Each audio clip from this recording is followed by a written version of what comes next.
রোদে বসে কুমড়ো বড়ি দেওয়া, এ দৃশ্যটা ভাবলেই চোখের সামনে ভেসে ওঠে এক অসাধারণ স্মৃতি। মাঠের উঠোনে পাটি পাতা, পাশে বড় গামলা ভরা কুমড়ো এবং নতুন মাসকলের ডালের আটা। রোদ তখন খুব ভালোভাবে উঠেনি, হালকা হালকা উঠছে, হালকা তাপ। মা আর দাদির হাতে বড়ি, আমরা পাশে বসে গুনতাম কয়টা দেওয়া হলো। রোদের তাপে বড়ি শুকোতে শুকোতে চারপাশে ছড়িয়ে পড়ত নতুন মাসকলের ডালের আটা আর কুমড়োর হালকা গন্ধ। মাঝে মাঝে পাখি এসে বসত, আমরা তাড়াতাম, আবার হাসতাম।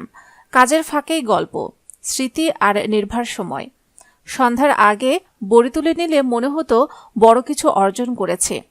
আজ সেই কুমড়ো বড়ি শুধু রান্নাঘরের উপকরণ নয়, ওগুলোতে লেগে আছে রোদ, উঠান আর আপন মানুষের ছোঁয়া। এই স্মৃতিগুলোই এখনো মনকে গরম করে, ঠিক রোদেরই মতো।